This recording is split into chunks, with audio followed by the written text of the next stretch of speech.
Hi, and welcome to Impulse into Glamour Masterclasses. I'm Ruby. Before you can create the ultimate glam look, you need to get the basics right. And here to show us, we've got Kate Squires, the Senior Core Creative Makeup Artist for international makeup brand Napoleon Purtis. Kate's worked with celebrities like Ruby Rose, Kate Ritchie and the Veronicas, and she's here today to teach us the basics we need to perfect before we can achieve the ultimate glam look. Today we're going to go back to basics and I'm going to show you how to achieve complexion perfection. Everything I'm going to do today is what we call the lingerie stage of your makeup. So all of those essentials you'd use every day, which are the foundations to create any look. Skincare is a vital part of your beauty routine. Looking after your skin will ensure any makeup look is easy to achieve. I've begun this look by prepping Ruby's skin with Autopilot Step 1, 2, 3. It's a 3-step skincare collection to cleanse, de-stress and hydrate the skin. I've next used Autopilot Pre-Foundation Skin Primer to create a barrier on top of the skin. This barrier will stop any product that you put onto your skin from absorbing into your pores and clogging your skin. When priming your skin, don't forget about your lips. Now it's time to move into foundation. The foundation I've chosen today is our stick foundation. It's great because it allows you to achieve versatile coverage. You can begin from a sheer tinted moisturiser type coverage into something a little fuller. It's also great to use as a concealer. I'm going to use a foundation brush to apply the stick foundation. So load a little product onto your brush and begin to apply from the centre of the face. Only use short brush strokes for a nice even application. The longer your brush strokes, the harder it's going to be to apply. And we're starting in the centre of the face because generally this is where the most amount of discoloration will lie. Reload your brush with product at any time. And now move on to the chin, still using short, small brush strokes. And just gradually begin to blend the foundation out to the cheeks. Now, Ruby has a few small blemishes on the forehead, so I am going to apply a little bit more product. When you're trying to conceal blemishes, work product onto the skin little bit by little bit. If it's sitting on the surface of the skin, use the warmth from your finger to gently mould the product into the skin so it's not sitting on the surface. I've now got a light, even coverage of foundation all over the face. So now to conceal around the eye area, I'm going to use our Pro Palette Concealer. First taking some of the deep sand, and I'm going to start to blend this on the inner corner of the eye and underneath. This is going to start to conceal that blue or purple tone under the eye and add a little warmth to the eye. So continuing the product right into the inner bridge of the eye and also along the top lash line.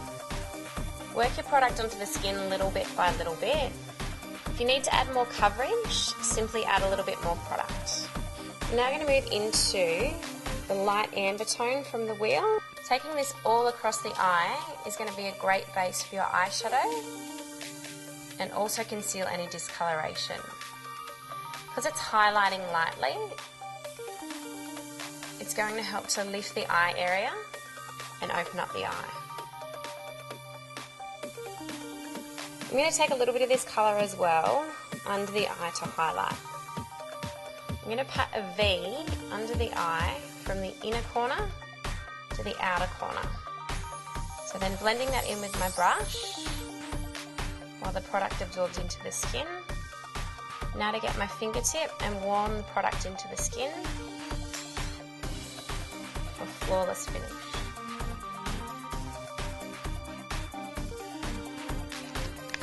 So now to set that all in place, I'm going to use our Camera Finish powder lightly down the T-zone and around the eye area.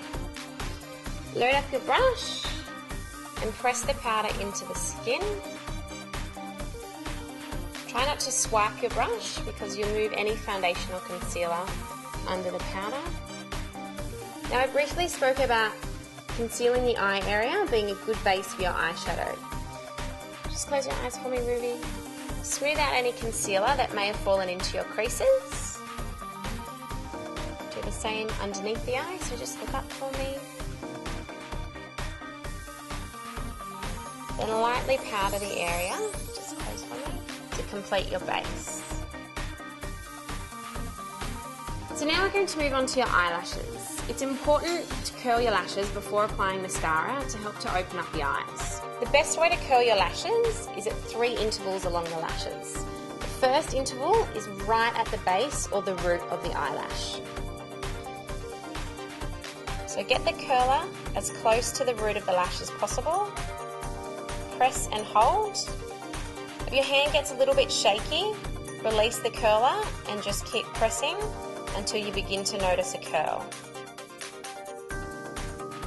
Next, I want to walk the curler out to the center of the lash and press again in the center. Press the curler right near the tips of the lashes to get a smooth curl and not a bend in the lash. Now your lashes are curled, it's time to apply your mascara. Begin by applying with the thick sides and then separate your lashes with the fine sides. So apply your first coat from the root to the tip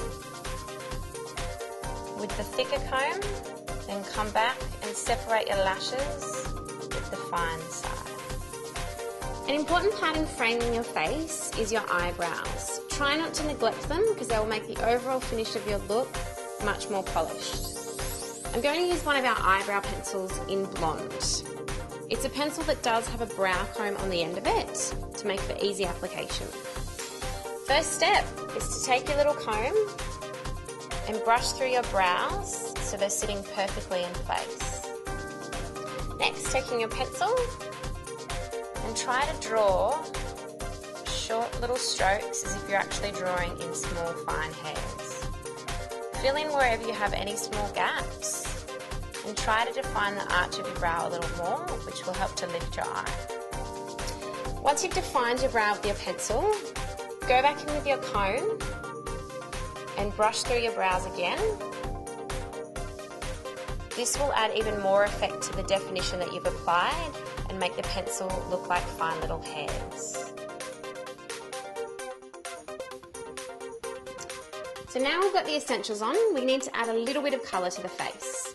I'm going to pump up the cheeks with our Mosaic blusher. Grab your blush brush and swirl over all of the shades. Just smile for me, Ruby. Smiling will bring out the apple of your cheek, and that's exactly where you want to apply your colour. So to finish our lingerie look, I'm going to add a little bit of colour to the lips. I've chosen our Divine Goddess lipstick in SMP. This is named after Napoleon's muse and wife, Sula Marie. The brush will allow you to get a nice crisp lip line, which will make your lips stand out even though we're using such a sheer colour. Don't forget to apply right to the outer corners of the lips. This lingerie look can be your signature everyday look. For a signature fragrance, try Impulse Into Glamour, made by Fine Fragrance Perfumers.